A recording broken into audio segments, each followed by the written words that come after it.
こんにちは、もしおです。今回は対等の Egret 2 mini をご紹介します。本日発売のアーケード筐体型のミニゲーム機ですね。いろいろ迷ったのですが、結局 32,978 円のパッケージである Egret 2 mini 本体プラスパドル&トラックボールパックを購入しました。Egret 2 mini が発表されたのが2021年の6月4日。約9ヶ月前ですね。発表された時にはえらく先の話だと思ったものですが、個人的にはなんだかんだであっという間に発売日になってしまったような気がしています。どのように購入するかなかなか決断できず、予約を先延ばしにしていたのですが、気づいたら2月の下旬になってしまっていました。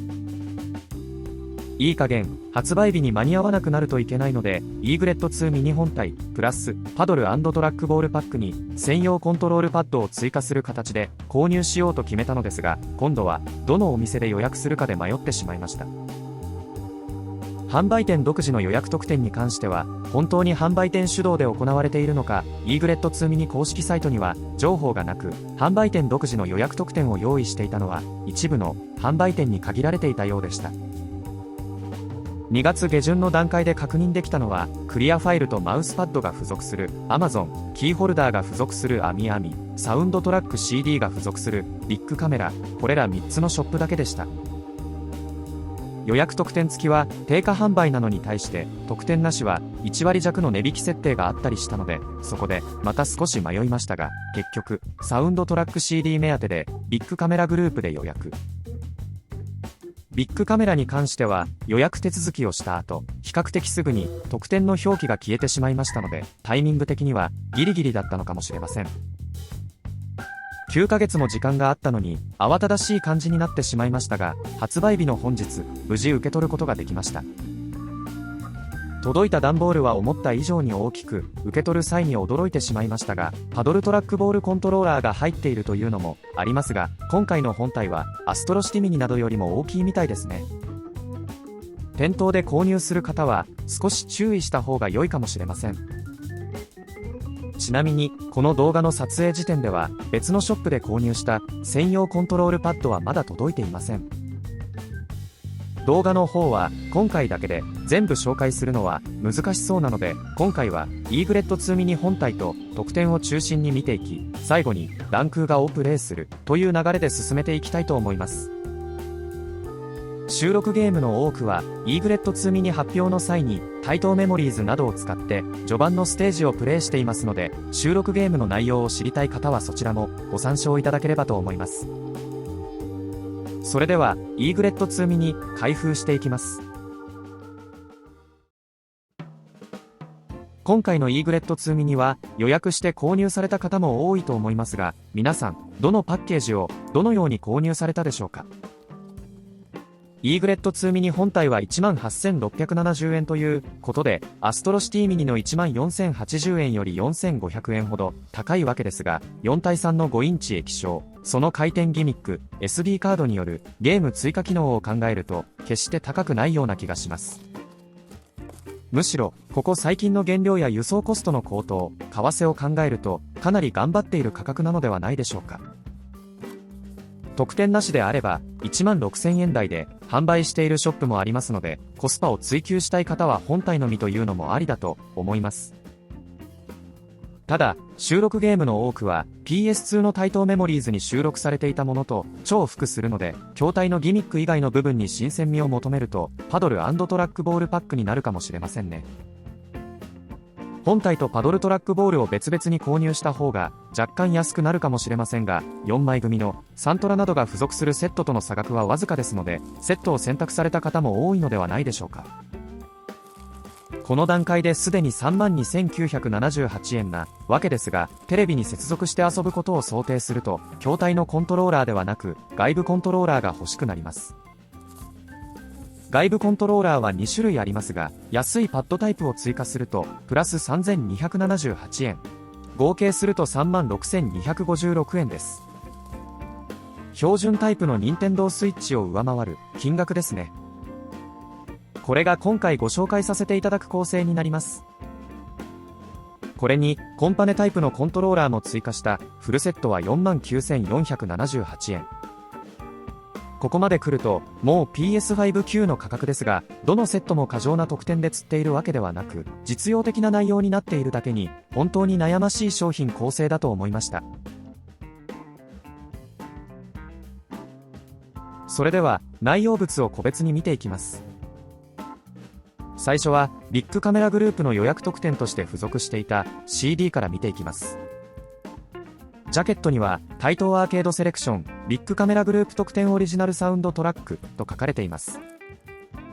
販売店独自の予約特典としてはなかなか良いものに思えたのですが、収録されているサウンドは曲と思われるものが2曲、クレジット音が10種類という内容でした。本当におまけという感じですね。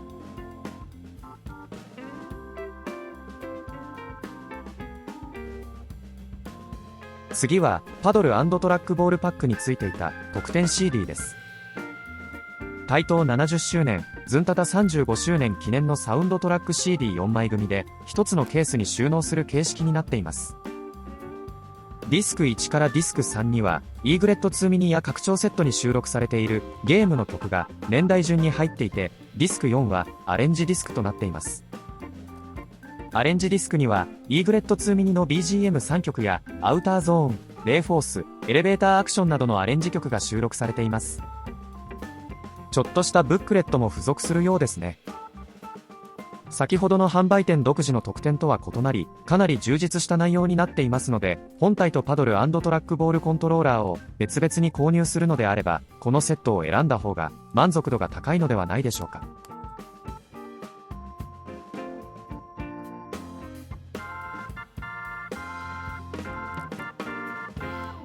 セット特典のインストラクションカードミニです。イーグレット2ミニ本体の上に設置できるインストラクションパネルに入れるためのカードですね。パドルゲームなども含めちゃんと50タイトル分50枚入っています。実際に本体に設置するかどうかは別として説明書にもなりますので、セット特典としてはかなり嬉しいものではないでしょうか。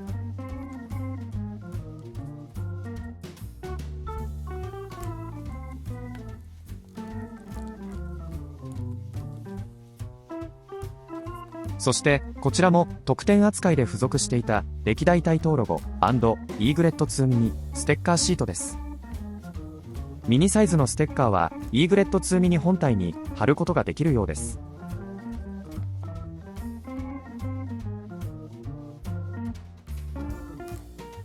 次はイーグレット2ミニに付属していた説明書です。思っていたよりしっかりとした説明書が付属していました。メニュー画面や機能など一通りのことがわかるようになっています。ちなみに保証期間は6ヶ月となっていました。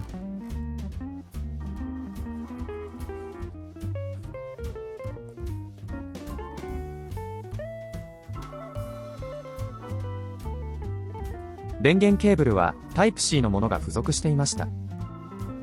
さすがに今更マイクロ USB ということはありませんでした。本体が我がタイプ C、電源側が通常の USB 形状です。AC アダプターは付属していません。最近のスマホのものが流用できると思いますが、5V 2アンペア以上のものを用意する必要があります。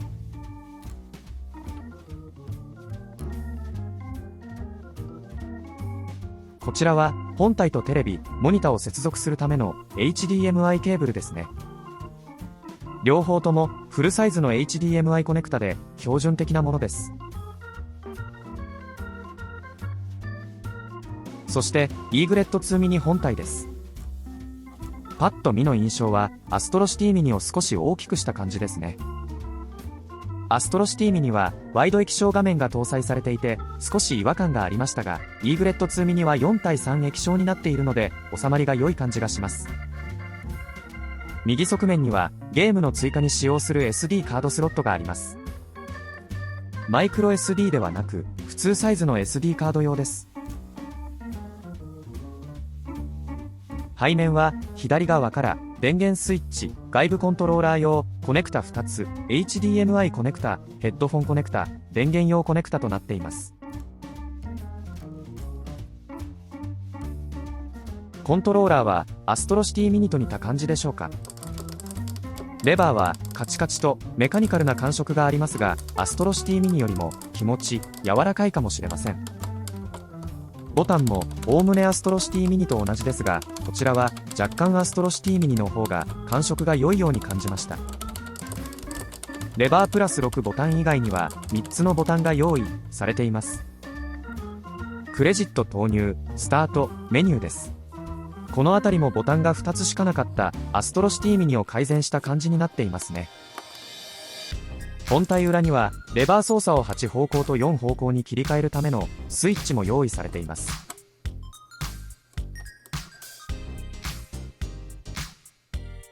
画面の回転はベゼル部分を押し込むことで行います。実際にはゲームをプレイしたり選択した際に切り替えることになりますので、後ほどゲームを起動させた時にまた試してみようと思います。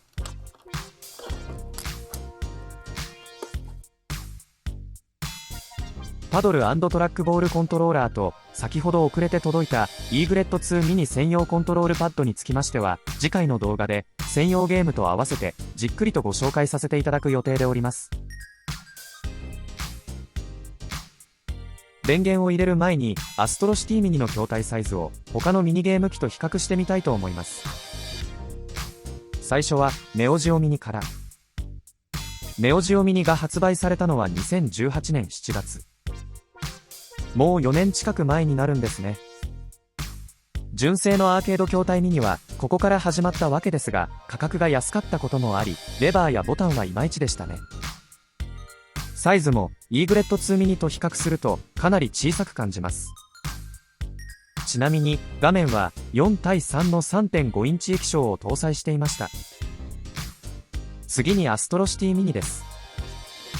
こちらは2020年12月発売なので1年3ヶ月ほど前ですね。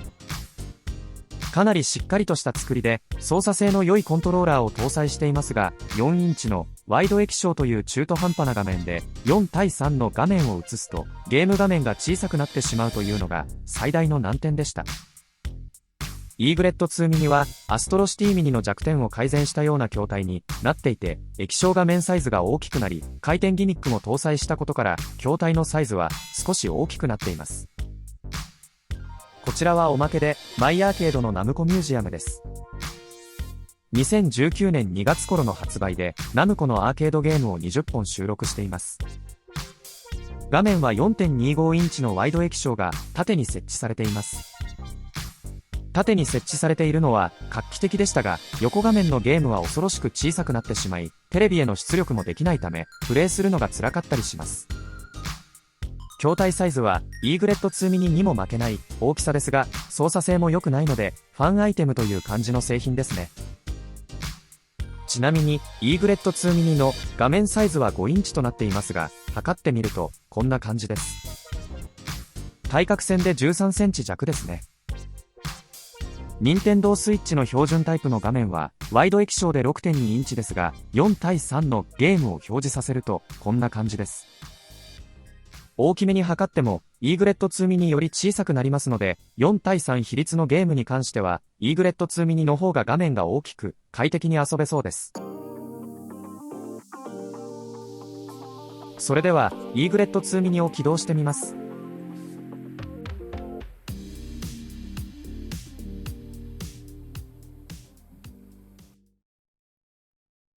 初回に電源を入れると言語設定画面が出てきました。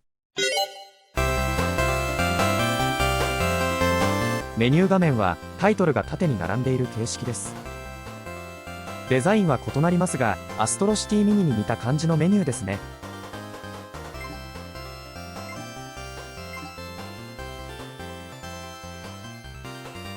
最初に本体の設定機能を確認しておきます。設定項目はこんな感じになっています。本体の音量、液晶画面の明るさが設定できるようになっています。映像を HDMI で外部に出力する際にワイド表示にするかどうかの設定もあります。あとは壁紙を使うかどうかですね。面白いのはゲームごとに壁紙が用意されている点です。BGM は3曲から選択できるようになっていました。メニュー画面用に3曲用意されているというのも凝っていますよね。驚きました。あとはデモモードが起動するまでの時間設定などです。ここで画面の回転機能を再度確認しておきます。ゲーム起動中に液晶画面を回転させるとゲームの方も自動的に向きが変わるようになっています。余計な操作が必要ないのは良いですね。次にゲームの詳細を見ていきます。ゲームを選択するとゲームの概要と操作方法が表示されます。途中セーブは1タイトルにつき3個まで用意されています。個人的には3個と言わずレトロフリークのように10個くらい用意して欲しかったような気もしました。ゲームごとに設定を変更できるのもイーグレット2ミニの特徴ですね。ゲームメニュー画面で E ボタンを押すことで設定画面に入ることができます。設定できる項目はゲームによって異なりますが、残機や難易度が変更できるのは家庭用としては当たり前のような気もしますが、アストロシティミニは何も設定できなかったので、このあたりも研究改善されているように感じます。ランク画を起動してみます。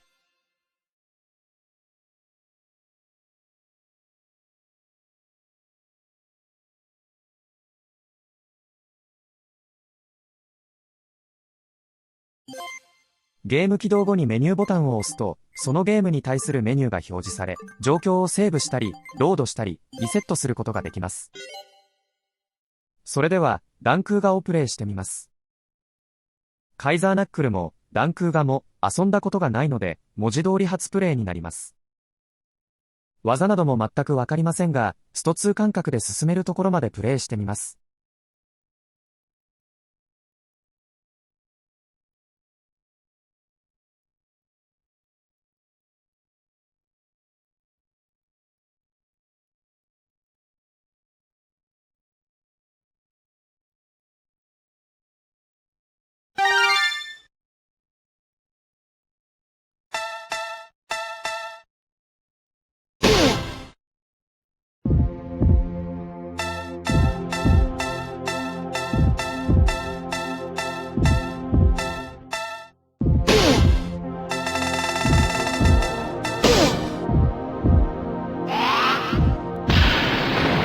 やってやるぜ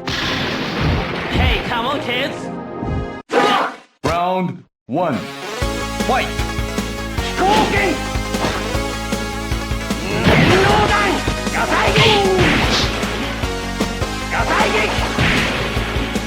電動弾火災撃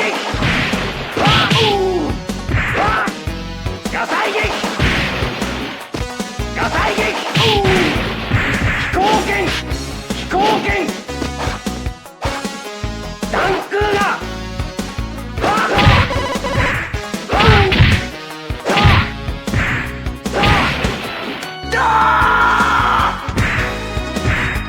まだまだだな。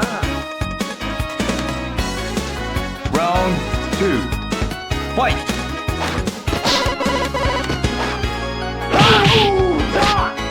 飛行剣ダンクーがダンクーが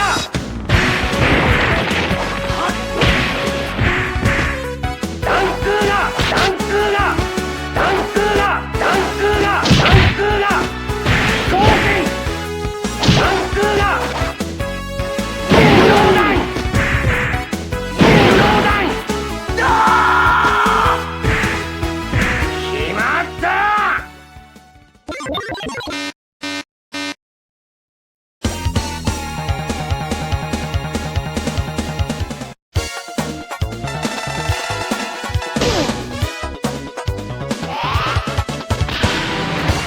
やってやるぜ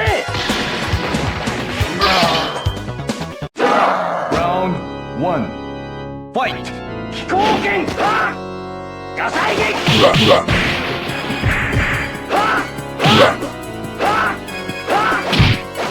行剣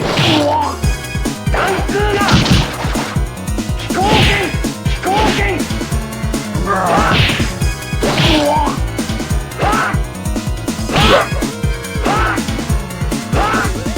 災撃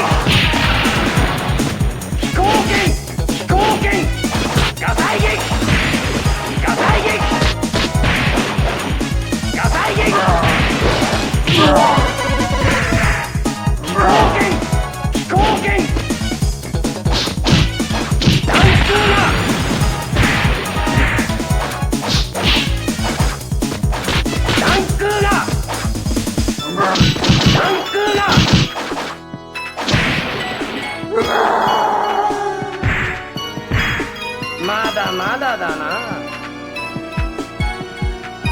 Round 2. Fight! 火災撃。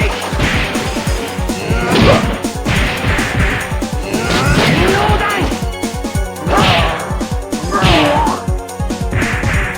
火災撃。飛行剣。火災撃。飛行剣。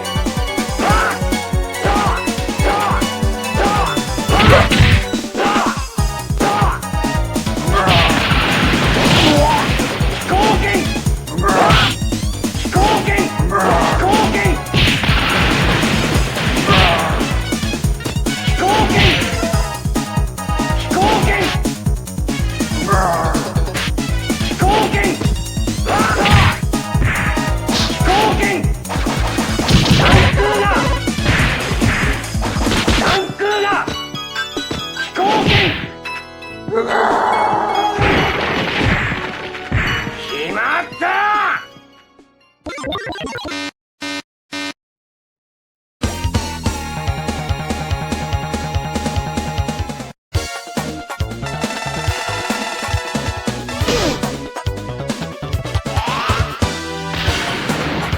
やってやるぜ。Round 1. Fight! 飛行剣。飛行剣。飛行剣。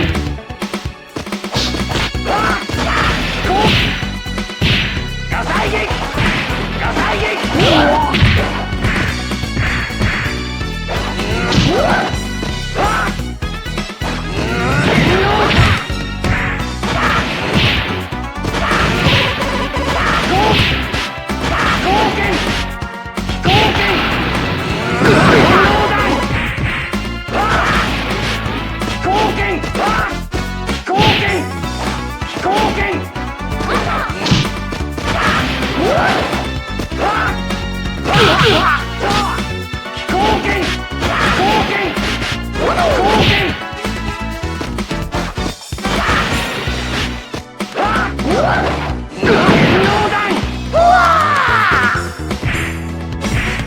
まだまだだな。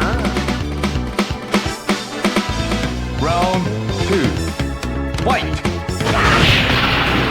火災撃。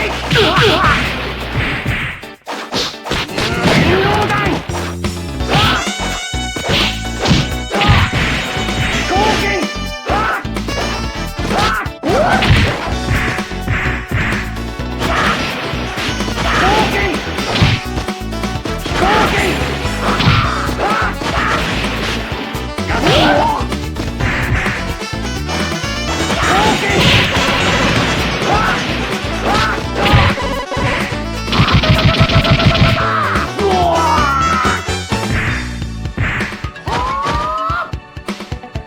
Round 3. Fight! 弾空だ。飛行剣。弾空だ。弾空だ。弾空だ。弾空だ。飛行剣。弾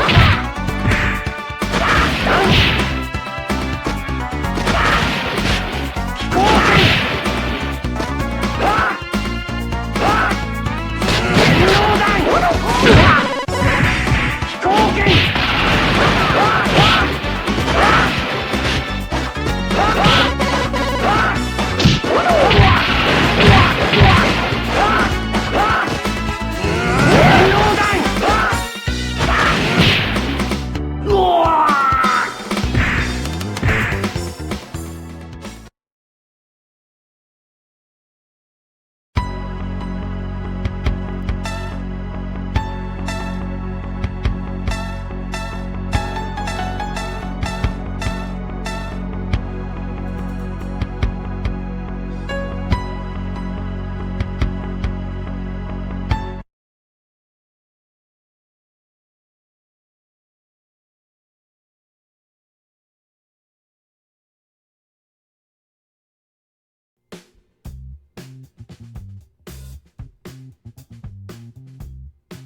いかがでしたでしょうか。本日発売の商品ということで、まだ少し触れた程度での感想になりますが、イーグレット2ミニ本体に関しては、うまくまとまっている製品だと感じました。後発商品ということで、筐体、ゲームシステムともに、アストロシティミニで不満に感じていた点は、ほとんど解消されていて、完成度の高い製品に仕上がっています。今回、イーグレット2ミニに収録されているゲーム40本の多くは PS2 で発売されたタイトーメモリーズにも収録されていますので、迷っている方もいらっしゃると思いますが、テレビでプレイすることだけでなく、筐体でプレイすることに価値を見出せるのであれば、十分検討の価値があるように感じました。イーグレット2ミニに搭載されている4対3の5インチ液晶画面は思った以上に大きく実用的になっていますので、アストロシティミニやネオジオミニと同じように考えてしまうと製品を見誤ってしまうことになるかもしれません。動画でサイズ感を伝えるのは難しいのですが、本製品の画面サイズは 6.2 インチのワイド液晶を搭載した任天堂スイッチで画面比率4対3のゲームを表示させた時とほとんど同じサイズです。任天堂スイッチ本体の液晶画面で4対3のゲームをプレイすることに抵抗がない方であれば、イーグレット2ミニに搭載されている液晶画面も実用的なサイズとして楽しめるのではないでしょうか。SD カードによるゲームの追加も楽しみですよね。先日、追加してほしいゲームのアンケートも実施されていましたので、パドル&トラックボールの追加分だけで終わるということもなさそうです。次回の動画では、パドル&トラックボールコントローラーの詳細をチェックしたり、SD カードによるゲームの追加がどんな感じになっているのか見ていきます。イーグレット2ミニ専用コントロールパッドも開封しますので、次回もぜひご覧いただければと思います。それでは、また。今回はもしおがお送りしました。最後までご視聴いただきましてありがとうございました。